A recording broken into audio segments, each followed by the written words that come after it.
所以你唔好話點解生仔喎？咁當時啦，我都成22歲啦，哇！前夫哥好靚仔啊，哇！前夫哥好有錢，我梗係上馬㗎渣啦！你同呢個結婚都係咁結，你同呢個結婚都係咁結嘅，咁我點解唔揀我有錢啲咧？係咪先？我唔愛我最起碼有錢使啊嘛！你呢個唔愛你仲有冇錢使？邊個辛苦啲啊？我唔愛最起碼我仲有錢使，你有冇咁諗㗎？你老公唔愛你仲有冇錢俾你使，仲有鬧柒你喎！你咩你想死添啊直頭？係咪咁講啊？只不過你話過後咁你冇計啦，兄弟。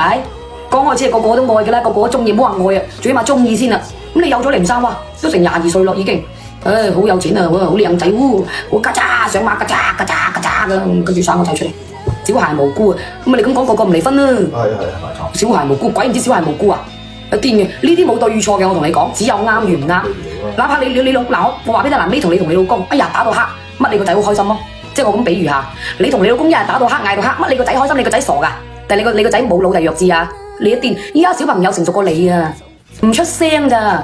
你哋兩個唔離婚，唔代表佢就過得好。你哋係點樣？佢有眼睇㗎，佢有眼睇，佢唔係傻㗎。只要你兩個分開咗之後，將啲即係灌輸啲好嘅思想俾佢，就話嗱，而家爸爸同媽媽咧，佢只係唔啱啫，分開咗，但爸爸同媽媽咧係永遠都愛你嘅。我係咁同肥仔講嘅喎，但係你一有咩事嘅話，你背後爸爸同埋媽媽仲有嫲嫲一定會喺度，呢一個就我哋俾你嘅底氣。講完。